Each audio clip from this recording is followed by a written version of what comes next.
بسم اللہ الرحمن الرحیم۔ دوستوں برخوردار پارک میں تشریف لے آؤ، اپنے آپ کو ٹھیک کر لو، صحت مند کر لو، سمارٹ کر لو۔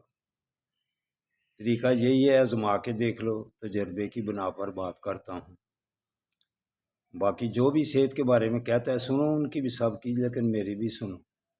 صحت اگر صحیح کرنی ہے تو پھر 74 اور 5 کی طرف رواں دواں ہوں، لیکن واک میں بھی رواں دواں ہوں۔ تو آؤ دوستو برخوردارو، اپنی صحت کا خیال رکھیں، پھر دوسری باتوں کا خیال رکھا جائے گا، جیسے کہ اب چائنا رکھنے والا ہے۔ بدماشوں کا آج سے کل سے جو گزر گیا ہے، انشاءاللہ تعالی کلا کما ہونے کی ابتدا شروع ہو گئی ہے۔ بڑے سے بڑا بدماش، سب سے بڑا بدماش دنیا میں کون ہے؟ امریکہ اور اسرائیل کو آگے لگایا ہوا ہے۔ اسرائیل کو وہ باندروں کی طرح نچاتا ہے۔ تو اب ان دونوں کی باری انشاءاللہ تعالی آ گئی ہے۔ یہ سب دنیا میں سب سے بڑے بدماش ہیں۔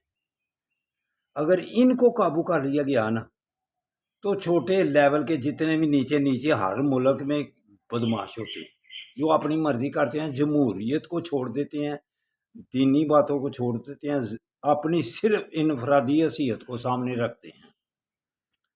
تو سب سے بڑے بدماش امریکہ اور اسرائیل، اب ان کا ابھی تو یہ پوری دنیا میں یہ سمجھ رہے ہیں، تو سارے میرے جیسے لوگ یا میرے سے اوپر یا نیچے سب ذہن میں رکھتے ہیں کہ یہ ان کے آگے کوئی آنکھیں کوئی اٹھا سکتا ہے، یہ اپنا بناؤ اپنا۔ تو سن لو، کل سے چین نے ہانگ کانگ میں اقوام متحدہ کے مقابلے کی، کیوں اقوام متحدہ کیا کر رہا ہے؟ جس پر ظلم ہوتا ہی جاتا ہے، امریکہ ویٹو کر دیتا ہے۔ اسرائیل جو بدماشی کرتا ہے اس کو وہ منع کرتا ہے۔ اب 32 ممالک چائنا کے ساتھ مل کر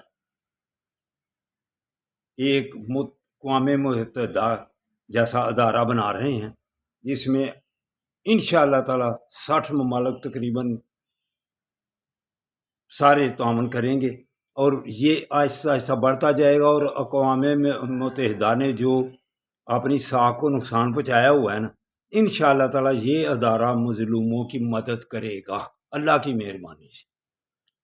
یہ آپ دیکھ لینا، اب یہ سب سے بڑے باندر اور بدماش، ان کا وقت آ گیا ہے۔